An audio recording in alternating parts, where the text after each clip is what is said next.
Buenos días, chicos. Os presentamos un vídeo dedicado a la tecnología del ADN y a sus aplicaciones. En este vídeo vamos a comentar las aplicaciones de la ingeniería genética y las implicaciones éticas de la utilización de dicha tecnología. Antes de nada, queremos introducir el concepto de biotecnología, que no es más que la utilización de los seres vivos para la producción de determinadas sustancias que pueden ser aprovechadas por el ser humano. Y la biotecnología es una ciencia tan antigua que se remonta al Neolítico, cuando nuestros antepasados aprendieron a utilizar las bacterias acidolácticas para transformar la leche en yogur o queso, unos alimentos más perdurables, o cuando aprendieron a producir pan, cerveza o vino, poco después de haber inventado la agricultura. Pero, en la segunda mitad del siglo XX, con los avances en la ciencia de la información genética, se consiguió manipular el ADN, de forma que se ha conseguido optimizar el beneficio.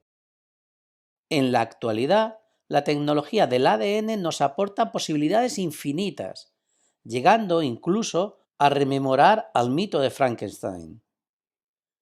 La ingeniería genética se desarrolló a partir de los años 70, cuando se descubrieron los enzimas de restricción, unas proteínas endonucleasas capaces de romper moléculas de ADN por unas secuencias específicas de unos 6 nucleótidos y que generaban extremos cohesivos. La utilización de estas enzimas permitía romper una molécula de ADN en varios fragmentos, los cuales después se podían unir mediante una ligasa. Ahora imaginad que en uno de estos fragmentos se encuentra un gen que estamos investigando. Si podemos identificar el fragmento de dicho gen e introducirlo en otra molécula de ADN que nos permita reproducir varias veces este gen, podremos después multiplicar la proteína que se codifica en él. Pues bien, esta técnica es muy sencilla y solo consiste en la utilización de un plásmido o de un virus que actuará como vector de transporte del gen estudiado. Dicho vector será tratado con el mismo enzima de restricción. Después se incubarán ambas moléculas juntas para que se unan mediante una ligasa y formen un ADN recombinante, mezcla de ambas. Dicho ADN recombinante se puede transformar o introducir en bacterias, de forma que el rápido crecimiento bacteriano permita la multiplicación de la molécula recombinante, a partir de la cual podremos obtener el producto que buscamos. Otra alternativa es la utilización de una máquina denominada PCR, que utiliza a la ADN polimerasa para realizar muchísimas copias del ADN en muy poco tiempo. Esta multiplicación controlada del ADN recombinante en una bacteria o en un PCR se denomina clonación del ADN y es una técnica muy útil si se consigue clonar el gen que nos interesa. Gracias, por ejemplo, a la clonación del gen humano de la insulina, se ha conseguido obtener grandes cantidades de insulina, la cual puede utilizarse en el tratamiento de la diabetes a un precio asequible. Antes del desarrollo de esta técnica, se utilizaba insulina de cerdo, la cual frecuentemente generaba problemas de rechazo. Esta tecnología también puede utilizarse para generar organismos genéticamente manipulados, al introducir un gen que nos interese en una célula de otra especie, de forma que el organismo desarrolle unas características nuevas gracias a la proteína producida por dicho gen. Podemos, por ejemplo, introducir genes procedentes de algas que producen proteínas con colores fluorescentes en determinados tipos de células de mamíferos, de forma que dichas células se coloreen al iluminarse con luz ultravioleta. ¿Y para qué querríamos estas células fluorescentes? Muy sencillo, para utilizarlas en la investigación básica del desarrollo y de la diferenciación de los tejidos y órganos.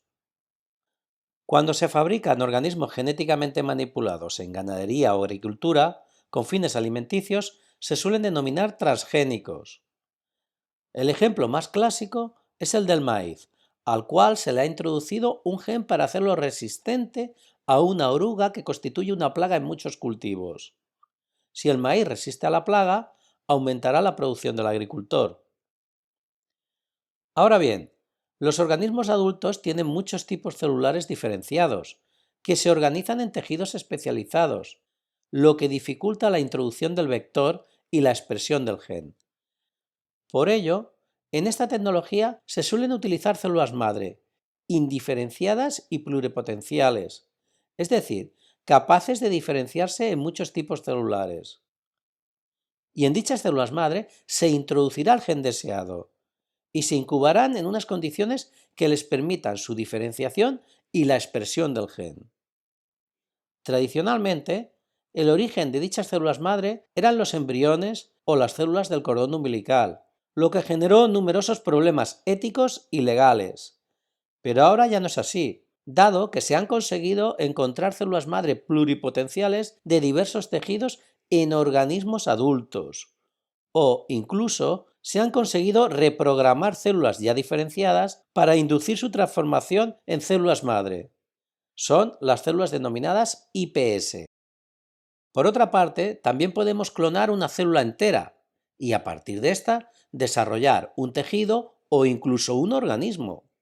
De esta forma se han conseguido clonar diversos organismos. Por ejemplo, como ya sabes, en 1996 se clonó el primer mamífero, la oveja Dolly, mediante una técnica muy sencilla en la que se extrajeron el núcleo de un óvulo de una oveja y el núcleo de una célula adulta, en este caso de la glándula mamaria, de otra oveja. El núcleo de la célula epitelial se introdujo en el óvulo anucleado y se consiguió una célula diploide, con la misma información genética que la oveja donante. Tras una estimulación eléctrica, se activó el óvulo, que comenzó a dividirse, originando un embrión, el cual se implantó en el útero de otra oveja. Poco después nació la oveja Dolly, un clon genéticamente idéntico a la oveja que donó la célula epitelial. Desde entonces se han clonado numerosos mamíferos, pero la comunidad científica y los legisladores han cuestionado éticamente y han limitado la utilización de clonación de forma reproductiva en mamíferos, prohibiéndola directamente en primates y evidentemente en los seres humanos. Prácticamente ningún científico defiende la creación de clones humanos con ninguna finalidad.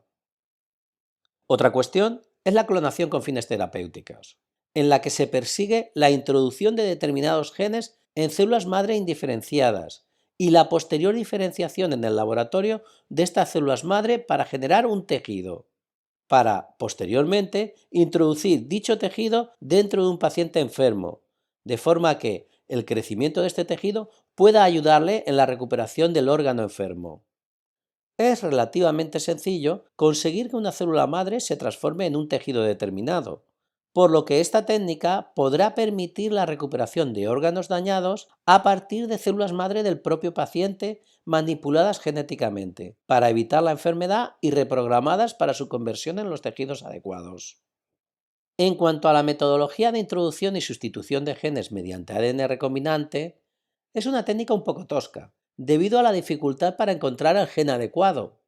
Pero el biólogo alicantino Francis Mójica descubrió en 1993 el CRISPR, un sistema inmunológico con el que las bacterias aprendían a reconocer el ADN de los virus que las infectaban a partir del ARN complementario.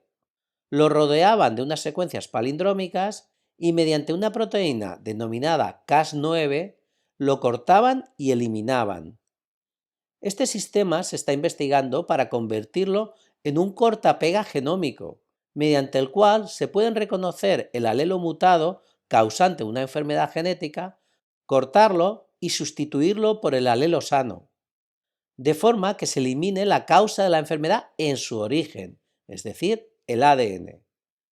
La técnica se está mejorando con un sistema de ajuste fino, que permita reconocer y reparar específicamente el alelo que se pretende sustituir.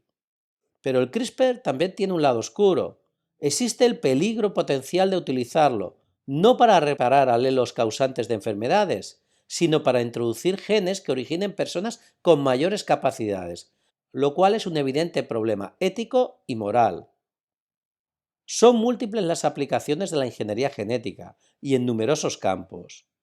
En medicina ya hemos mencionado la posibilidad de sintetizar medicamentos, como la insulina, de forma barata y sin que se produzca rechazo.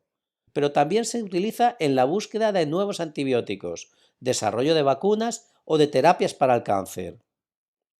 En cuanto a la agricultura y la ganadería, se busca obtener variedades resistentes a las plagas o que se adapten mejor a determinados ambientes. Por ejemplo, hortalizas que puedan regarse con aguas salobres, debido a la introducción de un gen que les permita soportar la salinidad, o variedades de mayor producción o de crecimiento más rápido.